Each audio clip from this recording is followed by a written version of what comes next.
I did not do an intro banner for this one because I am just all sorts of disheveled today. Welcome to the second time I'm doing props to consider and then maybe bet UFC Volk versus Makhachev. I have a very special guest today, somebody I've wanted to work with for a really long time. He really doesn't need much of an introduction. He's one of the nicest guys in the community and one of the most successful. His name's James. You may know him as Lucrative MMA. James, welcome to the big show. How are you today? I'm doing well, brother. The birds are chirping. It's summer over here in New Zealand. 11 a.m. Going to the beach later. I'm happy, bro. Happy to be on as well. Happy to speak fights. How are you? The struggle is real. It's like 20 degrees here in God damn. beautiful Philadelphia, Pennsylvania. home of maybe the Super Bowl champions in a few days, which will Good drive luck. me insane. I'm not an Eagles fan. I'm just surrounded by Oh, okay. all these people. I'm Manchester United. That's the only team that really matters for me. Oh, damn. We can't speak, man. If you're No, Manchester United, I got to hop off the stream now. No, I know you're Millwall for when you were paying attention. At least I remember that. So, no, Man United are all right. Yeah. Couple things before we get started.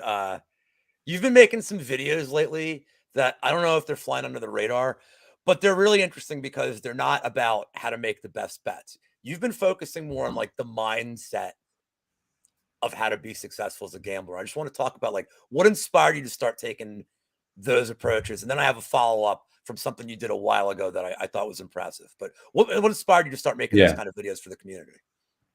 So I have been gambling for a long time, like, I don't know if you know my story fully, but my granddad owned greyhounds. And in the UK, greyhound racing is quite a big thing. It used to be a big thing. It's getting kind of shut down now.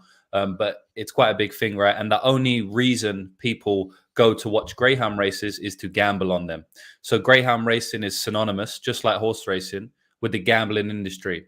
And so that means I've been around greyhound racing my whole life and also gambling, other gamblers, stuff like that. And in the UK, gambling is huge. There's sports books. There's like 4 or 5 sports books in each suburb, right? Which is quite unheard of for the rest of the world. So I've been around gambling a long time. So I've learned a lot of stuff. And I only jumped into the MMA space 7, 8 years ago. But I jumped into the gambling space 20 years ago, So a lot of my knowledge, most of my knowledge is not really on MMA. It's mainly on gambling. And everybody does the same thing, in this community and in a lot of communities. And I just wanted to switch it up a little bit. Everyone makes breakdown videos and I love them, but every man and their dog has a breakdown video now, right? I have one. You probably have one. Everyone has one. So I just wanted to switch it up, keep it a little bit fresh and teach people about the theory and the philosophy behind gambling rather than just this guy's going to win the fight this weekend, right? Because millions of people are doing that. And also, it's probably the easiest part to do. Breaking down a fight and saying who you think's going to win the fight is probably the easiest part of the game. The hardest part of the game is having the right mindset to succeed over the long term. So, combination of those two things are really the reason why I wanted to start making those videos for the community. So I have a long-term gambling background too. I've been, I'm in my 40s, so I've been gambling since mid-20s. And like Narco is the only one that I ever talked to that really kind of has a very similar background to me.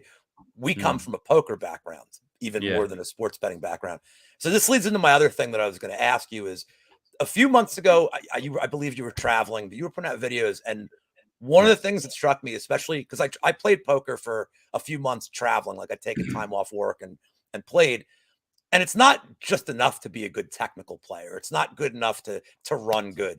It's all about the mental breaks. Like, how to fix when it's not running good? How much time do you need away? So when you were traveling, you made a video about getting off Twitter. Like, hey, like clear your mind. And I just wanted to bring up, I thought that was like a really inspiring thing because it teaches people it's really not about your percentage getting things right. It's being in the right mindset, like to make the correct plays as much as you can. So I just think for anybody that hasn't seen the videos, like please go check them out on James's timeline if you can. That was when I went on a road trip in Australia, and it was like a 6-week road trip. And for about 2 weeks of that, I basically didn't touch my phone at all, and it was more of a mentality. I think the post you're talking about, it was more of a mentality post than related to gambling, but it definitely helped with the gambling because it freshens you up. But we're on our phones all the time, right? We're on our devices all the time. Right now, I've got a million devices around me. I got this Rode mic. I got this webcam. I got 2 screens in front of me. I got my phone over here. So just in this room alone, I got 3 screens, so much Wi-Fi. And that plays with your mind when you're constantly looking at a screen, constantly keeping up to date with whatever else is going on in the world. It's so much information in your head 24/7.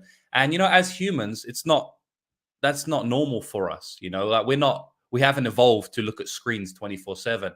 And when I was on the road trip, I hardly looked at my screen. It was such a beneficial time in my life. And then when I did make that post, when I did start coming back to Twitter, Instagram, all of that stuff, I felt rejuvenated. I felt refreshed. And if you want to relate it back to gambling, that's extremely important, because I've gone through many phases in my life in gambling where you just get overwhelmed with it all, especially when you're going on bad streaks and losing streaks. That can really hurt you mentally. And again, we can link it back to the reason I've started to make these videos, because the mindset behind gambling is super important. So I guess to bring it full circle, anytime you get a chance to get off your screen, go and touch grass, as they say, breathe fresh air. It's really important for the mentality, just for your day-to-day life, but also for your gambling life, because it really will rejuvenate you. And that's why I love the breaks. People moan about the breaks in the UFC and the Bellator schedule. I love those because it really lets me refresh, rejuvenate, and come back in focused. So that's definitely something I recommend for every man, to do in their life, but especially to do if you're feeling burnt out from gambling or any endeavor that you choose. Yeah, this is my first, I just finished my first year doing this kind of stuff. And I forget, it was 12 or 13 weeks in a row last year. And everybody's like, oh man, I don't want to break. If you make content, you're like, no, I fucking need a break, man. I need a Yeah. week off from it. The last Yeah. time I took an actual weekend of not looking at my phone was, I think it was the one Cerrone was supposed to face Miller the first or the second time. I Yeah. didn't look at my phone all weekend, and then I come back, and one of my friends, Eric Betts Fights, had Yeah. bought a cameo from Tank Abbott, of all people, Okay. talking about our company, and I'm like, how did I miss this when it actually happened? Yeah. So you should get off your phone. Just do me a favor, don't buy me a cameo or make me miss something if that's the one weekend I'm going away to a You got to cabin. announce it. You just got to pre-announce it. Like, boys, don't do anything crazy. I'm going for a week. I'll come back in a week and then carry on. Right. All right, we're going to get to some props on this card for people that haven't seen the show. It's 4 or 5 best props, plus 250, 300, as high as you want to go. And we end with a point deduction fight, which this must disgust you as a professional gambler that I am I need you to tell me a fight where somebody's getting kicked in the balls. So, doesn't have to be a ball shot, but preferred for me. So, what's the first prop you got for this card that you're looking at? All right. So the first one I'm going to say is Jamie Mullarkey wins by submission, plus 900. I've actually personally played that myself. I'm not just bringing it out for the show. And the reason for that is because I think the fight's going to go to the grappling at some point.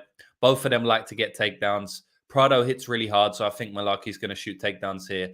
And anytime you got a fight that's going to be in the grappling, and anytime you've got the fighter who you are picking to win, I am picking Mullarkey to win. I'm picking him to win inside the distance, and I think the fight's going to be in the grappling. So submission is an easy bet for me. I guess, gun to my head, I do think it's going to be a TKO, ground and pound more often than not. But how many times have we seen it? The fighter tries to get ground and pound finish. He can't do it. The fighter on bottom is too tough. So then they just take the path of least resistance. They snatch up the neck. They snatch up the arm triangle, and they get a submission. So Jamie Mullarkey plus 900 for the sub is a good bet, I think. I get out of bed for plus 900. That's a good look at that. I've struggled with this fight all week because I've tried to make a tweak in my process where I'm trying not to go in the distance props against undefeated regional guys, even if their competition is bad. You just never know they're going to deal with adversity. But I have seen him in fights where his cardio looked bad. I think the sub at plus 900 is a really interesting look. I just don't think it's as binary as Prado round 1 or Mullarkey round 2. I feel like a lot of people are looking at right now. Yeah, but I will tell you one I think is binary round 1 or round 2, and that's Jack Jenkins and Don Shainis here. Yeah. I think that Shainis, it's plus 600 for a round 2 KO for Jenkins. He's kind of a slow starter. Sheamus is within 7 seconds. It's probably going to be within 2 inches of him, trying to get it to the ground, throwing wildly. I mean, his striking is all over the place. But I think Jenkins is just going to kind of stay out of trouble, like download data, strike him from a distance. And Sheamus doesn't seem like he has cardio that's more than 6-7 minutes. I've never seen him look super fresh in the second round of any of the tape I saw. So I think Jenkins can start picking him apart. I don't know what his ceiling is in the UFC, but I feel like Sheamus is kind of this is just a setup fight, get the crowd, roaring for a hometown guy. So KO3's live, and I usually like 3 versus 2 because, it pays more, big technical reasons. But I don't think this thing goes to the third round. I think Jenkins isn't going to it won't take much of a flurry to get a tired Sheamus out of there in a second. So round 2 KO plus 600 is the first one I am giving out on this show. What do you got next? Yeah, I agree with that one. I'll just piggyback on that one, and I'll say Jenkins via submission. It's like plus 333. Again, a fight that I think is going to be in the grappling, a fight that I'm picking the guy to win inside the distance, and you give me plus 300 for the submission. Not as juicy as Malarkey, but I actually think Don Sheamus is one of the worst fighters on the UFC roster. I really don't rate him whatsoever. I don't think he's good at virtually anything. People say his wrestling's good. I don't think so. I think he's probably just enthusiastic with it. Maybe he's good willing participant. Yeah, exactly. Maybe he's good at being aggro. I mean, I don't even class that as something, that you can be good at. He just is that. So I really don't rate him. I think he's not a good fighter. I don't think he's UFC level at all. And Jack Jenkins is UFC level.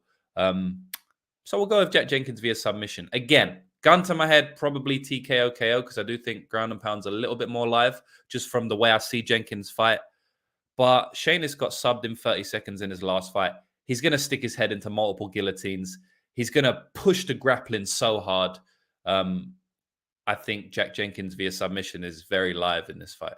And he's a gas bag, which always puts that very live. I love it. All right. Let me go to God, I got that last one's going to be so ridiculous. You may never talk to me again after my last pick. Okay.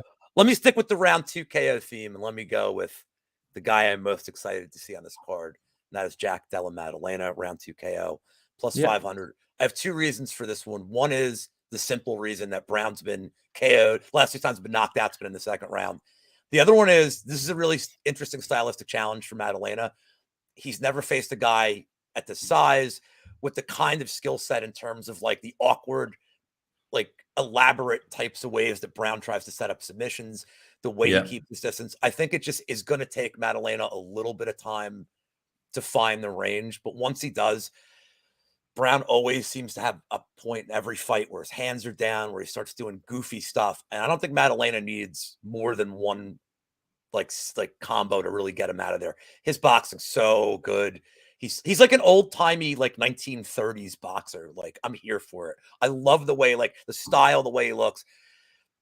And I know Brown, somebody came back and be like, well, Chaos Williams couldn't get Brown out of here. Like, look, man, I know Chaos Williams like allegedly is this like incredible powerhouse.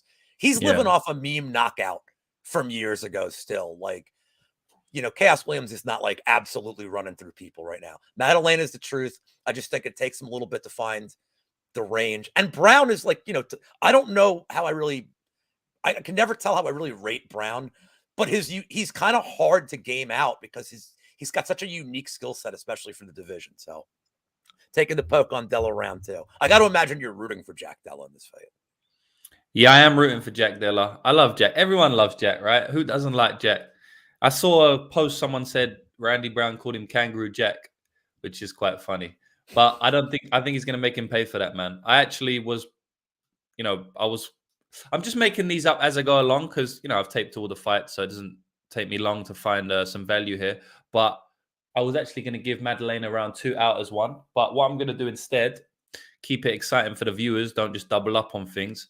Parker Porter, the man, as Couch said, the man who John Jones delayed his return for. John Jones doesn't want that rematch against old Parker Porter. Can't blame Parker Porter via decision is plus 350. I'll take that. That's just on the borderline of a plus 300. So we'll take that. I think he's got some decent advantages over Justin Taffer here. I think he's going to pump out more volume. I think he's much more proven in the UFC, more UFC experience, more MMA experience overall, much more MMA experience than Justin Taffa. You know, Taffa's talking about 6 or 7 fights he's got. I also think Parker Porter has the grappling upside. He can get takedowns here. Whether he lands them or not, he's going to be shooting them. You know, he's the one who's going to be able to dictate where the fight goes, if anybody dictates it. He's going to win the cage push, in my opinion. And yeah, I think his cardio is much, much better. So Parker Porter, but he's not really a finisher, you know. Obviously, his heavyweight definitely could finish. I do think the finish is a little bit more predicated on the Justin Taffa side, though. So I'm taking Parker Porter decision plus 350. It's been a decent money train. If you bet Parker Porter decision, I think I saw this earlier on Twitter as well, actually. If you bet Parker Porter decision $100 on all of his UFC fights, or in like the last couple of years, you're up like $1,000 or something. So you should also be committed to a mental hospital. You should be committed to a mental hospital too, if that's the bet you've made on every one of his fights. But I understand. Yeah, a mental hospital that you're going to be very rich in, you know. Right. So we're going to try and do it again because it's plus 350 here. So that's what I'll take. Porter decision.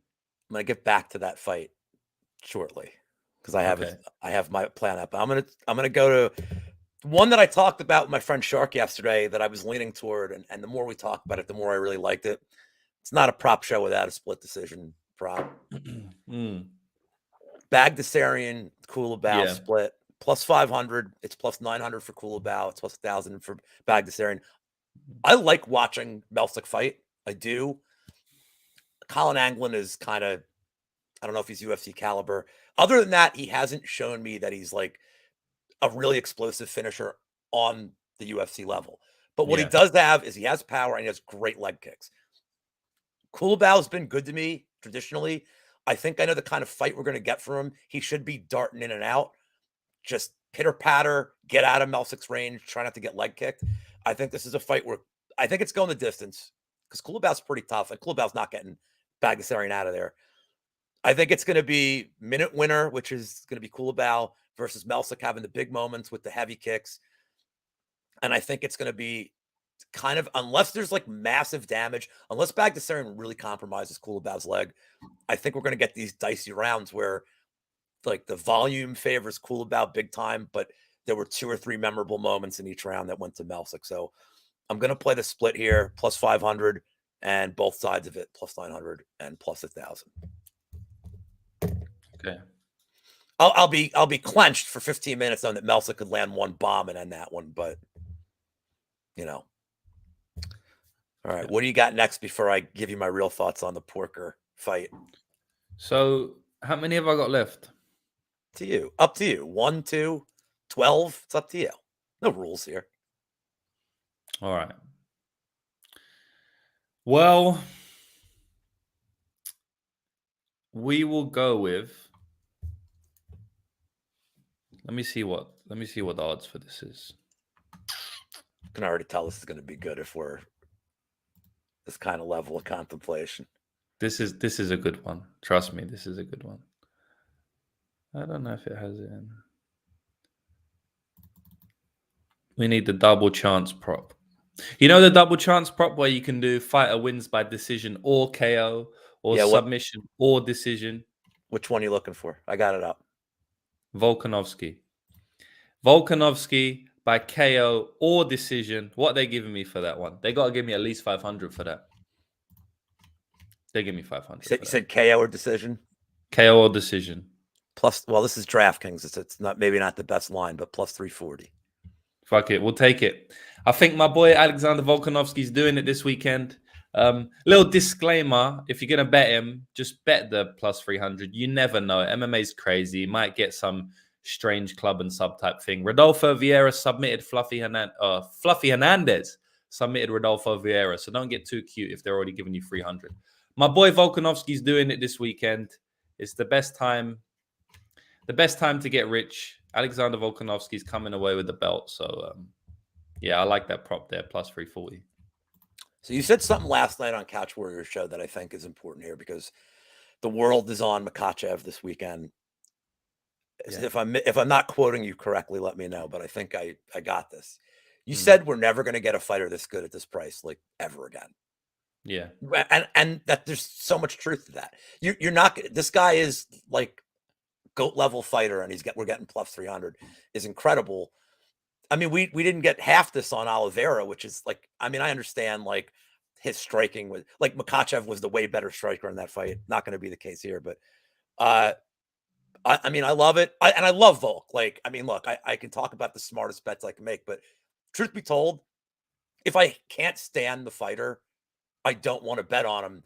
And I don't love betting against guys that I really root for. I mean, like I'm cool passing on certain fights, but I Yeah. think the Volk price is good. I'm gonna one up you here, Okay. just slightly.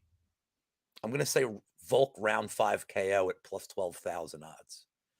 So so and you know you like that one too. I know we've had last year. We had 3 title fights, Yeah. and in the 5th, and it's We always did. from the person who's losing.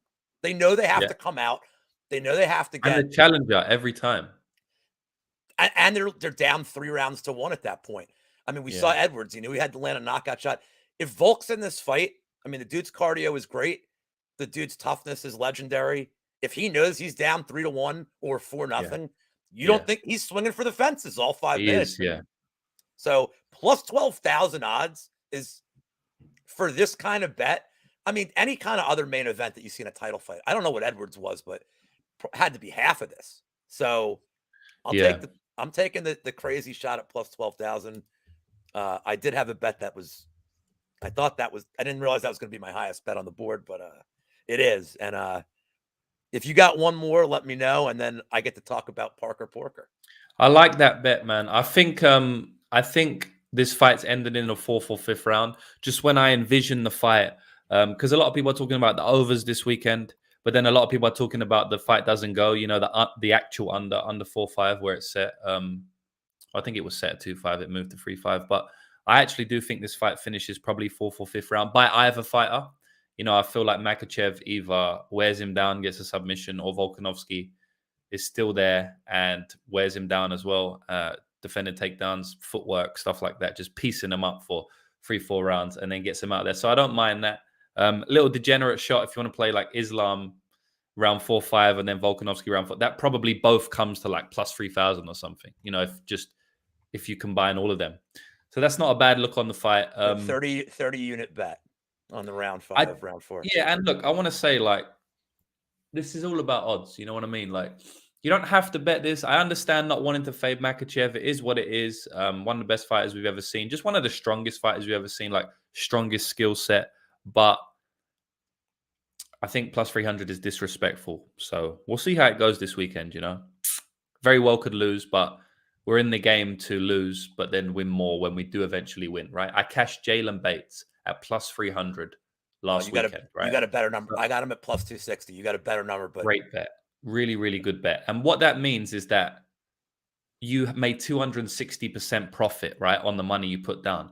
And so what that means is you have 260% money to play with now. Okay. So even if I lose this Volkanovski bet, it doesn't matter because on plus 300s, I'm profitable this year, right? I'm massively profitable. You don't have to hit a plus 300 that many times to be profitable, you know, so especially depending on how much money you put down on each one. So it's an easy bet for me here. I laugh about this. You know, I talk to Brady all the time, DFS by the numbers, and like I'm probably like 50% on hitting bets with those odds, and I'm probably 10% on hitting bets that are like minus 140. Like I cannot hit a favorite to save my life, but dog shots like listen, especially in soccer, I'm like, okay, bet the draw. Like I can hit a plus 300 draw, but I can't hit like Manchester City money line. Like, no, that's a bet I can't win. The So draws are profitable in football, man. I've got someone, I know someone who's a professional gambler as well, and he bets on the draws. And I've jumped on with him throughout the years a few times, and he's really profitable with the draws, man. But he bets on like low leagues, like crazy leagues, like you know, the Nicaraguan B League and stuff like that. So sometimes it can be hard to get the money down depending on what books. But the draws can be super profitable. Not to go off topic, but that's definitely they're a good way games to with play 1-2 football. goals tops. I mean, these are games with like no scoring. I mean, 0-0's live, 1-1, like 2-0 is like a rout in some of these games. So no, I agree with you. Like, Yeah. All right, what do you got? What's the last one you got? I'm gonna have to just freestyle this one Perfect. but you know, you only say what plus 250s. I can easily do that. Plus 250s, yeah. Do it. All right. Could be plus Plus 225. There's no rules on this. yeah, but we wanna give the guys, something. That's not very good.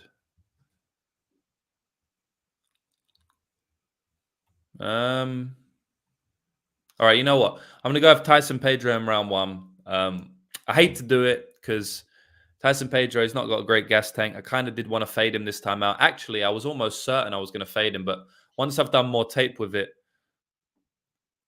I just don't really know if I can get there. Tyson Pedro in round one can be had for like plus 250 at certain places, plus 230 other places, plus 175 apparently some places. But I do think Modestas Bukauskas is a little bit in over his head coming in on short notice here. He's coming in, I think, like with a week's notice or something like that, a week and a half. He just fought about 3 weeks ago in Cage Warriors, became the Cage Warriors champion for the second time. So obviously he may be a bit banged up from that fight. Actually, he was losing that fight for moments, and that was a 4-round fight. It went into the 4th round. So, coming from that 3 weeks ago, flying all the way to Perth from England, it's a long ass flight. I did that flight, virtually the exact same flight, about 30 days ago. That's not a fun flight, and I'm still recovering from the jet lag. I'm all good now, but it took me a long time, right? So he's definitely not going to be in the right mind to fight. And also, he's fighting early in the morning. Sunday, he's going to be fighting about 11 a.m. or something, right? So all of these things come into play when you're betting on this fight. And then he's fighting Tyson Pedro, who's won every single fight in his professional career in round one, other than the ones he's lost. So look, I do think that if it goes past round one, it's going to be dicey for Modestas. But Modestas, he lets things happen to him. He's quite flat-footed. He doesn't really dictate any sort of pace, range, or anything like that. He's a comeback fighter. If you're a comeback fighter against Pedro, you might not be there to come back. So Tyson Pedro round one plus 250.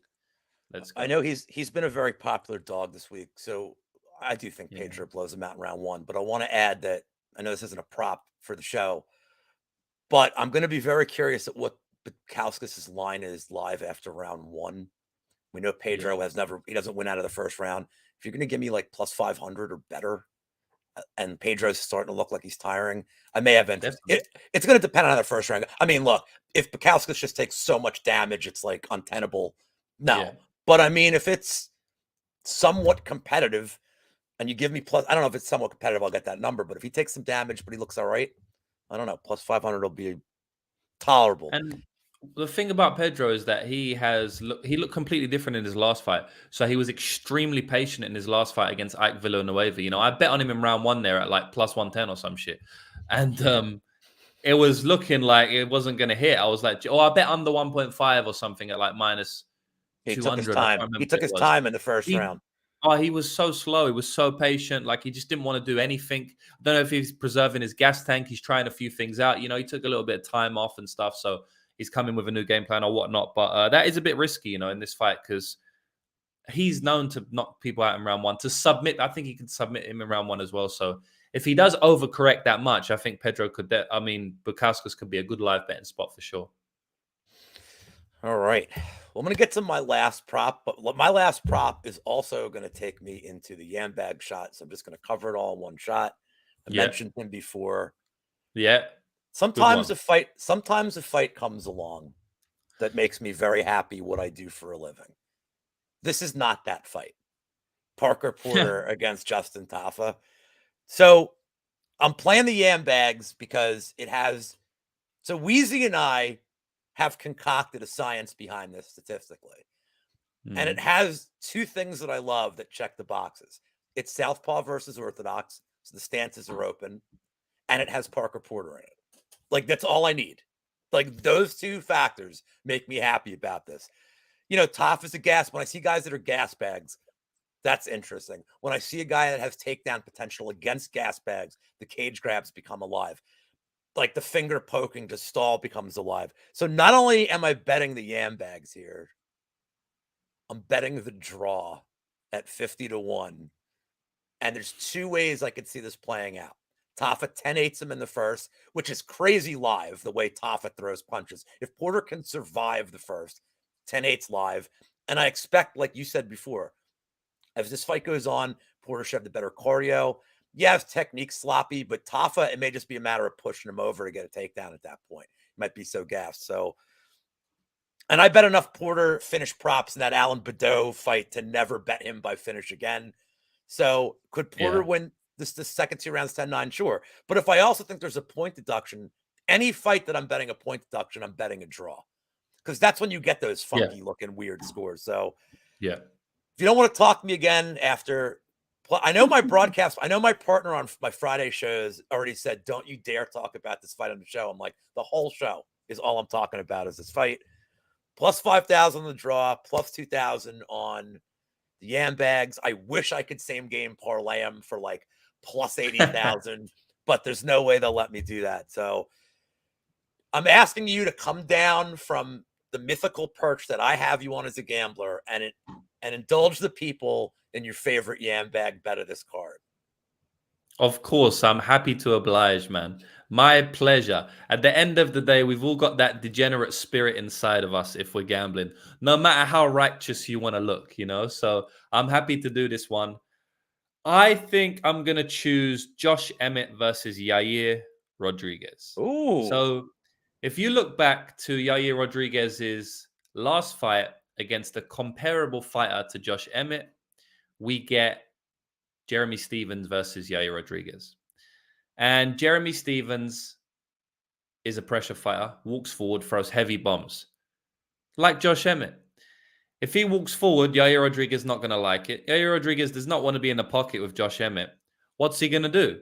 He's going to do what he always does. Hands out, right? He holds his hands out. He's got that karate style. If he holds his hands out, anything can happen, you know. Those fingers, they could poke you in the eye. He did it to Jeremy Stephens, almost took his eye out. The whole fight got cancelled.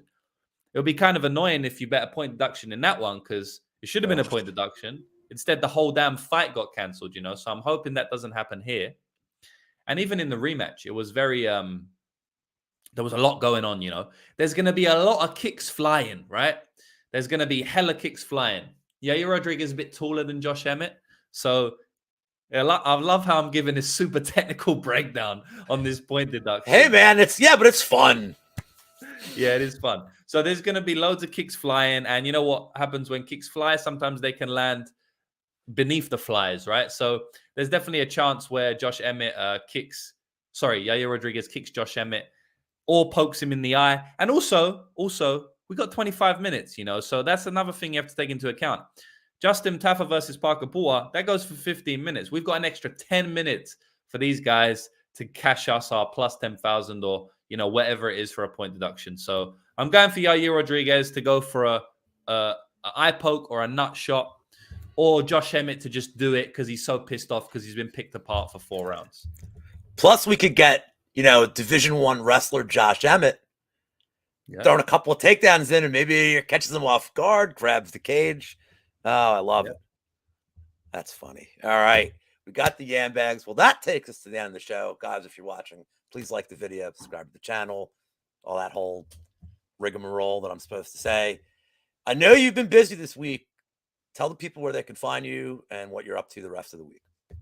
Yeah, Lucrative MMA, man. That's my social on all the Twitter, Instagram, YouTube, all of that sort of stuff. Putting out a lot of YouTube gambling theory videos, so I guess I'll plug that. Obviously, I got all my official picks, which have been on a little heater this year. Just going to try and keep it up. You can go to my website for that. Just follow me on Instagram and Twitter, and I guess that's where I post everything, man. Thanks for having me on, Lou. That's the main thing.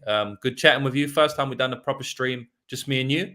So it's been fun. We'll do it again sometime, and hopefully we can cash Yair Rodriguez kicking Josh Emmett in the balls this weekend. Love hearing it. The ghoulies. Can I say that? Yeah. Am I using proper terminology? I don't know. I'm a Yankee. I know that one. All right, good. Well, thanks again and are you doing a stream a little bit later too? I'm going to do one quickly, yeah. So I'm going to probably do one right after we hop off here. I'm going to do a full card breakdown. So if you're in the chat for that, that'll be cool. I'm just going to break down the whole UFC 284 card. But I've already done it with a few of the boys yesterday. So I'm just going to do it real quick, run through it, every single card, every single bet, all of that sort of stuff. Awesome. So, yeah. Well, thank you once again for coming on the stream. I appreciate it. Guys, anybody watching, good luck with your bets this weekend. And we will see you next week. I have no idea who my guest is next week at this point. So I am a true professional. See you guys later. Goodbye.